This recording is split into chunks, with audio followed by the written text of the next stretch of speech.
Hi hello guys, welcome back to our channel Shilparaj blogs Kannada. ಎಲ್ಲರೂ ಹೇಗಿದ್ದೀರಾ? ಎಲ್ಲರೂ ಚೆನ್ನಾಗಿದ್ದೀರಾ ಅಂತ ಅನ್ಕೋತೀನಿ. ಇದು ಬಂದು ಸಾಟರ್ಡೆ ಆಫ್ಟರ್ನೂನ್ ಇಂದ ವ್ಲಾಗ್ನ ಶುರು ಮಾಡ್ತಾ ಇದ್ದೀನಿ. ಇವತ್ತು ನಾವು ಊರಿಗೆ ಹೋಗ್ತಾ ಇದ್ದೀವಿ. ಕಾರಣ ಬಂದು ಊರಲ್ಲಿ ಜಾತ್ರೆ ನಡೀತಾ ಇದೆ. ಸೊ ಇವತ್ತಿನಿಂದಾನೇ ಶುರು ಆಗ್ತಿದೆ ಜಾತ್ರೆ. ಇನ್ನು 5 ಡೇಸ್ ವರೆಗೂ ಇರುತ್ತೆ ನೋಡಿ. ಪ್ಲೀಸ್ ಲೈಕ್ ಮಾಡಿ, ಸಬ್ಸ್ಕ್ರೈಬ್ ಮಾಡ್ಕೊಳ್ಳೋದನ್ನ ಮರಿಬೇಡಿ. ಇನ್ನು ಹೋಗ್ತಾ ಸಿಗೋಣ ಬನ್ನಿ. ಆ್ಯಕ್ಚುಲಿ ನಾನು ಈ ವ್ಲಾಗ್ನ ಶೂಟ್ ಮಾಡಿ 1 ಮಂತ್ ಆಗ್ತಿದೆ. 1 ಮಂತ್ ಆಗುತ್ತೆ ನಾನು ಈ ವ್ಲಾಗ್ನ ಅಪ್ಲೋಡ್ ಮಾಡಲಿಕ್ಕೆ ಅಂತ ಅಂದ್ಕೊಂಡೇ ಇರಲಿಲ್ಲ. ಬಿಕಾಸ್ ಊರಲ್ಲಿ ಸ್ವಲ್ಪ ನೆಟ್ವರ್ಕ್ ಇಶ್ಯೂಸ್ ಜಾಸ್ತಿನೇ ಇದೆ. ನಾನು ಊರಲ್ಲಿ ಸ್ಟೇ ಆಗಿದ್ದು 1 ಮಂತ್ ನಾನು ಊರಲ್ಲೇ ಉಳ್ಕೋಬೇಕಾಯಿತು. ಹಂಗಾಗಿ ನನಗೆ ಊರಲ್ಲಿ ಎಡಿಟ್ ಮಾಡಿದ್ರೂ ಸಹ ವಾಯ್ಸ್ ಓವರ್ ಕೊಟ್ಟು ಅಪ್ಲೋಡ್ ಮಾಡಲಿಕ್ಕೆ ನೆಟ್ವರ್ಕ್ ಇಶ್ಯೂಸ್ ಇರೋದ್ರಿಂದ ನಾನು ಅಪ್ಲೋಡ್ ಮಾಡೋಕ್ಕೆ ಹೋಗಿಲ್ಲ. ಇನ್ನು ಇದು ಎಲ್ಲ ಊರಿಗೆ ಹೊರಡ್ತಾ ಇದ್ದೀವಿ, ಲಗೇಜ್ ಎಲ್ಲ ತಗೊಂಡು. ಇನ್ನು ಹೊರಟಾದ್ಮೇಲೆ ನೆನಪಾಯ್ತು ತುಳಸಿ ಗಿಡಕ್ಕೆ ಸ್ವಲ್ಪ ನೀರು ಹಾಕಬೇಕಿತ್ತು ಅಂತ, ಮತ್ತೆ ಡ್ರೈ ಆಗತ್ತೆ ಅಂತ. ನಾವು ಹೋದ್ಮೇಲೆ ನಮ್ಮತ್ತೆ ನನ್ನ ಮೈದನ ಎಲ್ಲ ಹಾಕ್ತಿದ್ರು ನೀರೇನೋ. ಬಟ್ ಹೋಗೋ ಮುಂಚೆ ಒಂದು ಸ್ವಲ್ಪ ಹಾಕ್ಬಿಟ್ಟು ಹೋಗೋಣ ಅಂತಂದೇಳಿ ನೀರೆಲ್ಲ ಹಾಕ್ಬಿಟ್ಟು ಇನ್ನು ಕ್ಲೋಸ್ ಮಾಡಿಕೊಂಡು ಕೆಳಗಡೆ ಬಂದ್ವಿ. ಇನ್ನು ಸ್ವಲ್ಪ ಕಾಸ್ಮೆಟಿಕ್ಸ್ ತೊಗೊಳ್ಳೋದು ನೆನಪಾಯಿತು ನನಗೆ, ಊರಲ್ಲಿ ಏನೂ ಸಿಗಲ್ಲ ಅಂತಂದು ಹೇಳ್ಬಿಟ್ಟು ಹೋಗಿ ನಮಗೆ ನಿಯರ್ ಬೈ ಇರೋ ಸ್ಟೋರ್ಗೆ ಹೋಗಿ ಸ್ವಲ್ಪ ಕಾಸ್ಮೆಟಿಕ್ಸ್ ಎಲ್ಲನೂ ತೊಗೊಂಡು ಬಂದ್ವಿ. ಅಷ್ಟರಲ್ಲಿ ಕಾರು ಸಹ ಬಂತು. ಇದು ನಾವು ಡೈರೆಕ್ಟಾಗಿ ನಮ್ಮೂರ ಅಣ್ಣ ಅವ್ರದ್ದೇನೆ ಬುಕ್ ಮಾಡ್ಕೊಂಡಿದ್ವಿ. ಕಾರ್ನು ಇನ್ನು ಬುಕ್ ಮಾಡ್ಕೊಂಡಿದ್ದು ಬಂದಿದ ತಕ್ಷಣ ವಿನಯ್ ಅವರೆಲ್ಲ ಲಗೇಜ್ನ ಬ್ಯಾಗನ್ನೆಲ್ಲ ತೊಗೊಂಡೋಗಿ ಕಾರಲ್ಲಿ ಇಟ್ಟರು. ಇನ್ನು ಅದಾದಮೇಲೆ ಟೈಮ್ ವೇಸ್ಟ್ ಮಾಡೋದಕ್ಕೆ ಹೋಗಲಿಲ್ಲ. ನಾವು ಹೊರಟಿದ್ದು ಮಧ್ಯಾಹ್ನ 1 ಗಂಟೆ ಹಾಗೆ. ತುಂಬಾ ಬಿಸಿಲಿತ್ತು. ಇನ್ನು ಹೋಗ್ತಾ ದಾರಿಲಿ ನಮ್ಮ ಅಣ್ಣನೂ ಸಹ ಬಂದರು. ಅವ್ರನ್ನೂ ಪಿಕ್ ಮಾಡಿಕೊಂಡು ನೇರವಾಗಿ ಇನ್ನು ಊರಿಗೆ ಹೊರಟ್ವಿ. ಮಧ್ಯಾಹ್ನ ನಾವು ಹೊರಡುವಾಗ ಏನು ಲಂಚ್ ಏನು ಮಾಡ್ಕೊಂಡಿರಲಿಲ್ಲ. ಇನ್ನು ಹಾಗಾಗಿ ತುಮಕೂರಲ್ಲಿ ಹೋಗ್ತಾ ರೋಡಲ್ಲಿ ಸೈಡಿಗೆ ನಿಲ್ಲಿಸ್ಕೊಂಡು ಅಲ್ಲಿ ಇವರು ಹೋಗಿ ಊಟ ಎಲ್ಲ ಮಾಡಿಕೊಂಡು ನನಗೆ ಕರೆದ್ರು ಅಲ್ಲಿಗೆ ಹೋಗೋಣ ಅಂತ. ನನಗೆ ಹೋಗೋದಕ್ಕಾಗಲಿಲ್ಲ. ಹಂಗಾಗಿ ಅವರು ನನಗೆ ಕಾರಲ್ಲೇ ತೊಗೊಂಬಂದು ಕೊಟ್ಟರು. ಅಲ್ಲೇ ನನ್ನ ನಾಷ್ಟ ಮಧ್ಯಾಹ್ನದ ಊಟನ ಮುಗಿಸ್ಕೊಂಡೆ. ಇನ್ನು ನಮ್ಮೂರಿಗೆ ಬಂದ್ವಿ. ನಮ್ಮೂರ ಎಂಟ್ರೆನ್ಸ್ ಆರ್ಚ್ ಅದು. ಇತ್ತೀಚೆಗೆ ನಮ್ಮೂರು ತುಂಬಾ ಅಪ್ಡೇಟ್ ಆಗಿದೆ ಅಂತ ಹೇಳ್ಬೋದು. ಕ್ರಿಕೆಟ್ ಟೂರ್ನಮೆಂಟ್ ಎಲ್ಲ ನಡೀತಾ ಇತ್ತು. ಇನ್ನು ಹಾಗೆ ನೋಡಿಕೊಂಡು ಎಂಟ್ರೆನ್ಸ್ ಆಗಿದ ತಕ್ಷಣ ಜಾತ್ರೆ ವೈಬ್ಸ್ ಲೋಡಿಂಗ್ ಅಂತಲೇ ಹೇಳ್ಬೋದು. ಬಿಕಾಸ್ ನೋಡಿ, ಊರು ಆಚೆವರೆಗೂ ಸಹ ಡೆಕೋರೇಷನ್ ಎಲ್ಲ ಮಾಡಿದ್ದಾರೆ ಲೈಟಿಂಗ್ಸ್ದು. ನಿಮಗೆ ಕಾಣ್ತಾ ಇರ್ಬೋದು, ಜಸ್ಟ್ ಡೆಕೋರೇಷನ್ ಕಾಣ್ತಿದೆ ಅಷ್ಟೇ. ಇನ್ನು ಲೈಟಿಂಗ್ಸ್ ಎಲ್ಲ ಆನ್ ಆಗಿಲ್ಲ, ಬಿಕಾಸ್ ಡೇ ಟೈಮ್ ಅಲ್ವಾ, ಕಾಣ್ತಾ ಇಲ್ಲ. ಇನ್ನು ಊರಿಗೆ ರೀಚ್ ಆಗಿದ ತಕ್ಷಣ ಅಮ್ಮನೂ ಬಂದು ಪಿಕ್ ಮಾಡ್ಕೊಂಡು ಹೋದ್ರು. ಇನ್ನು ನಾವು ಬ್ಯಾಗ್ ಎಲ್ಲ ತೊಗೊಂಡು ಮನೆ ಒಳಗಡೆ ಹೋಗ್ತಾ ಇದ್ವಿ.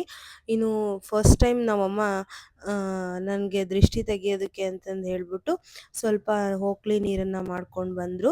ಇನ್ನು ನಮ್ಮ ಅಣ್ಣನೂ ಸಹ ನಾನು ಮಾಡ್ತೀನಿ ಅಂತ ಇದು ಮಾಡ್ತಾಯಿದ್ರು. ನಾನು ಇನ್ನೆಲ್ಲ ಬೇಡ, ಅಮ್ಮ ಒಬ್ಬರೇ ಮಾಡಲಿ ಅಂತೇಳಿ ಅಣ್ಣನ ಕೈ ತೆಗೆಸ್ದೆ. ಇನ್ನು ಅಮ್ಮನೂ ದೃಷ್ಟಿ ತೆಗೆದಾದ್ಮೇಲೆ ನಾನು ಕೈ ಕಾಲೆಲ್ಲ ವಾಶ್ ಮಾಡಿಕೊಂಡು ಇನ್ನು ಒಳಗಡೆ ಹೋಗ್ತಾ ಇದ್ದೀವಿ. ಮನೆ ಮುಂದೆ ಏನು ಇಷ್ಟು ಗಲೀಜಿದೆ ಅಂತ ಎಲ್ಲ ಅಂದ್ಕೋಬೇಡಿ.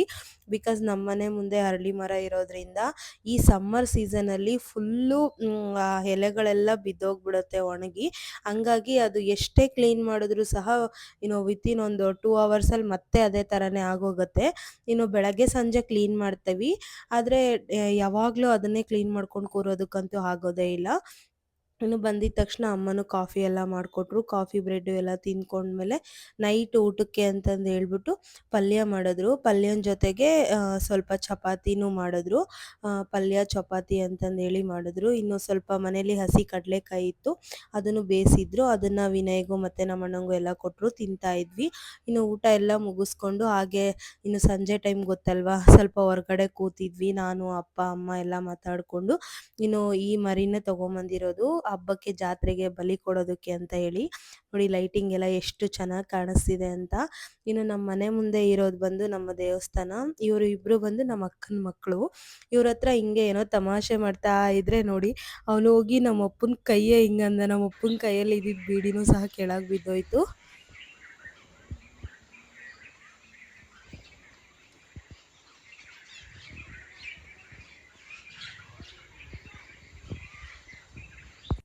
ನಮ್ಮ ಮನೆ ಹತ್ರ ಮಾರ್ನಿಂಗ್ ವೈಬ್ ತುಂಬಾನೇ ಚೆನ್ನಾಗಿರತ್ತೆ. ಕೇಳಿಸ್ಕೊಂಡ್ರಿ ಅಲ್ವಾ? ಹಕ್ಕಿ ಪಕ್ಷಿಗಳೆಲ್ಲ ಸೌಂಡ್ ಮಾಡ್ತಾ ಇರತ್ತೆ ಮರಗಳ ಮೇಲೆ ಬಂದು ಕೂತ್ಕೊಂಡು. ಅದನ್ನ ಕೇಳೋದಕ್ಕೆ ಏನೋ ಒಂಥರ ಚಂದ ಅನ್ಸುತ್ತೆ. ಇನ್ನು ಅಮ್ಮ ಬೆಳಗ್ಗೆ ತಿಂಡಿಗೆ ಅಂತಂದು ಹೇಳ್ಬಿಟ್ಟು ನೀರು ದೋಸೆ ಮಾಡಿದ್ರು. ನೈಟ್ ಮಾಡಿರೋ ಪಲ್ಯನೂ ಸ್ವಲ್ಪ ಮಿಕ್ಕಿತ್ತು. ಪಲ್ಯ ಜೊತೆಯಲ್ಲಿ ಸ್ವಲ್ಪ ಚಟ್ನಿನೂ ಮಾಡಿಕೊಂಡು ಬ್ರೇಕ್ಫಾಸ್ಟ್ಗೆ ಅಂತಂದು ಹೇಳ್ಬಿಟ್ಟು ಫಸ್ಟ್ ನಮ್ಮ ಅಣ್ಣಂಗೂ ನಮ್ಮ ಹಸ್ಬೆಂಡ್ಗೂ ಹಾಕ್ಕೊಟ್ರು. ನಾನು ಇನ್ನೂ ಫೇಸ್ ವಾಶ್ ಸಹನೂ ಮಾಡಿರಲಿಲ್ಲ. ಹಂಗಾಗಿ ನನಗೆ ಬೈತಾ ಇದ್ರು, ಫಸ್ಟ್ ಹೋಗಿ ಮುಖ ತೊಳ್ಕೊಂಬರೋಗು, ನಿನಗೂ ತಿಂಡಿ ಹಾಕ್ಕೊಡ್ತೀನಿ ಬಿಸಿದು ಅಂತ ಹೇಳ್ಬಿಟ್ಟು. ಇನ್ನು ನಾನು ತಿಂಡಿ ಸಹ ತಿಂದ್ಕೊಂಡು ಮತ್ತೆ ದೇವಸ್ಥಾನದ ಕಡೆ ಹೊರಟೆ. ಅಂದರೆ ನಮ್ಮ ಮನೆ ಹತ್ರ ಇರೋ ದೇವಸ್ಥಾನದಲ್ಲಿ ಸ್ವಲ್ಪ ಕೆಲಸ ಇರುತ್ತೆ ಈ ಟೈಮಲ್ಲಿ ನಮಗೆ. ಆದರೆ ಈ ಸತಿ ನನಗೆ ಜಾಸ್ತಿ ಕೆಲಸ ಮಾಡೋದಕ್ಕೆ ಏನೂ ಬಿಟ್ಟಿಲ್ಲ ನಮ್ಮ ಪೇರೆಂಟ್ಸು. ಆದರೆ ಸ್ವಲ್ಪ ಕೆಲವೊಂದಾದರೂ ಮಾಡಲೇಬೇಕಿತ್ತು. ಇನ್ನು ಇದು ಬಂದು ಸಂಡೇ ಆಫ್ಟರ್ನೂನು ಆ ಥರ ಟೈಮಲ್ಲಿ, ಬಿಕಾಸ್ ಅವತ್ತು ಭೂತನ ಸೇವೆ ಅಂತ ಮಾಡ್ತಾರೆ. ಮತ್ತು ಆಂಜನೇಯ ಸ್ವಾಮಿಗೆ 101 ಎಡೆ ಅಂತಂದೇಳಿ ಹಾಕ್ತಾರೆ. ಅದಕ್ಕೋಸ್ಕರ ಅಂತಂದೇಳಿ ಇಲ್ಲಿ ಭೂತಪ್ಪುಗಳನ್ನು ಅಂತ ರೆಡಿ ಮಾಡ್ತಾ ಇದ್ದಾರೆ. ಅವರು ಬಣ್ಣ ಎಲ್ಲ ಹಚ್ಕೊಂಡು ಇದನ್ನ ಆ್ಯಕ್ಚುಲಿ ಎಲ್ಲರೂ ನೋಡಬಾರ್ದು ರೆಡಿ ಆಗೋದನ್ನ ಅಂತ ಹೇಳಿದ್ರು. ನಾನು ಹೇಳಿದೆ ನಮ್ಮ ಹಸ್ಬೆಂಡ್ಗೆ, ಆದರೆ ಅವರು ಕೇಳಿಲ್ಲ. ವಿಡಿಯೋ ಕ್ಯಾಪ್ಚರ್ ಮಾಡ್ಕೊಂಡೇ ಇದ್ದಾರೆ. ಇನ್ನು ವಿಡಿಯೋ ಕ್ಲಿಪ್ಪಿಂಗ್ಸ್ ಹಂಗೆ ಆ್ಯಡ್ ಮಾಡಿಬಿಟ್ಟು ವಾಯ್ಸ್ ಓವರ್ ಕೊಡ್ತಾ ಇದ್ದೀನಿ.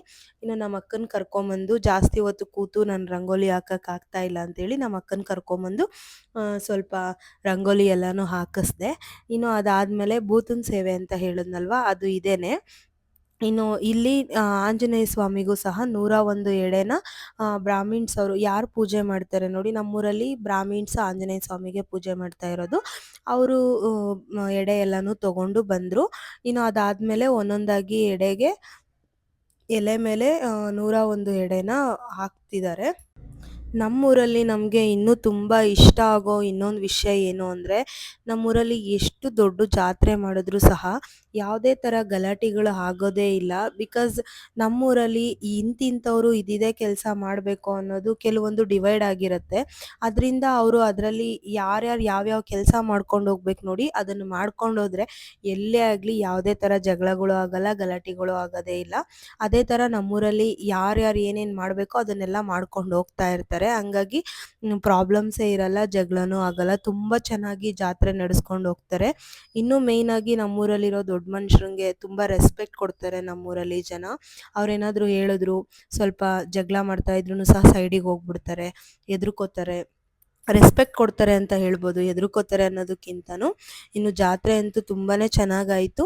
ಇದಾದಮೇಲೆ ಇನ್ನೂ 3 ಡೇಸ್ ಜಾತ್ರೆ ಬ್ಯಾಲೆನ್ಸ್ ಇದೆ. ಅದನ್ನು ನಿಮಗೆ ಸಣ್ಣ ಸಣ್ಣದಾಗಿ ಕ್ಲಿಪ್ಪಿಂಗ್ಸ್ ತೊಗೊಂಡಿದ್ದೀನಿ, ಅದನ್ನು ತೋರಿಸ್ತೀನಿ.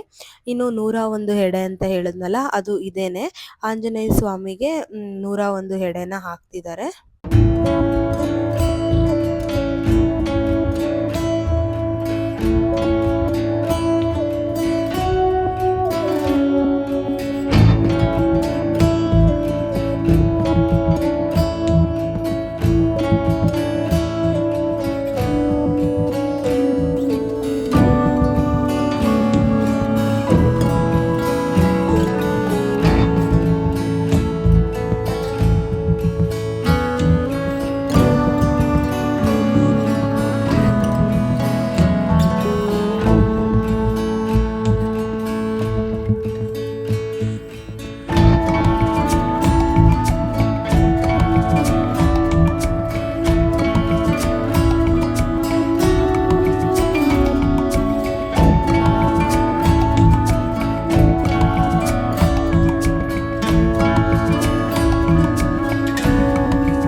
ಈಗ ಕ್ಲಿಯರಾಗಿ ನಮ್ಮೂರು ಜಾತ್ರೆ ಲೈಟಿಂಗ್ಸ್ ಎಲ್ಲನೂ ಚೆನ್ನಾಗಿ ಕಾಣ್ತಾ ಇದೆ, ನೀವೇ ನೋಡ್ಬೋದು. ಇನ್ನು ಇವತ್ತಿಗೆ ಈ ವಿಡಿಯೋ ಇಷ್ಟೇ. ಇಲ್ಲಿಗೆ ಈ ವಿಡಿಯೋನ ಎಂಡ್ ಮಾಡ್ತಾ ಇದ್ದೀನಿ. ಯಾರಿಗೆಲ್ಲ ನಮ್ಮೂರು ಜಾತ್ರೆ ವಿಡಿಯೋಸ್ ನೋಡೋದಕ್ಕೆ ಇಂಟ್ರೆಸ್ಟ್ ಇದೆಯೋ ಲೈಕ್ ಮಾಡಿ, ಸಬ್ಸ್ಕ್ರೈಬ್ ಮಾಡ್ಕೊಳ್ಳಿ. ನೆಕ್ಸ್ಟ್ ವಿಡಿಯೋದಲ್ಲಿ ಸಿಗೋಣ.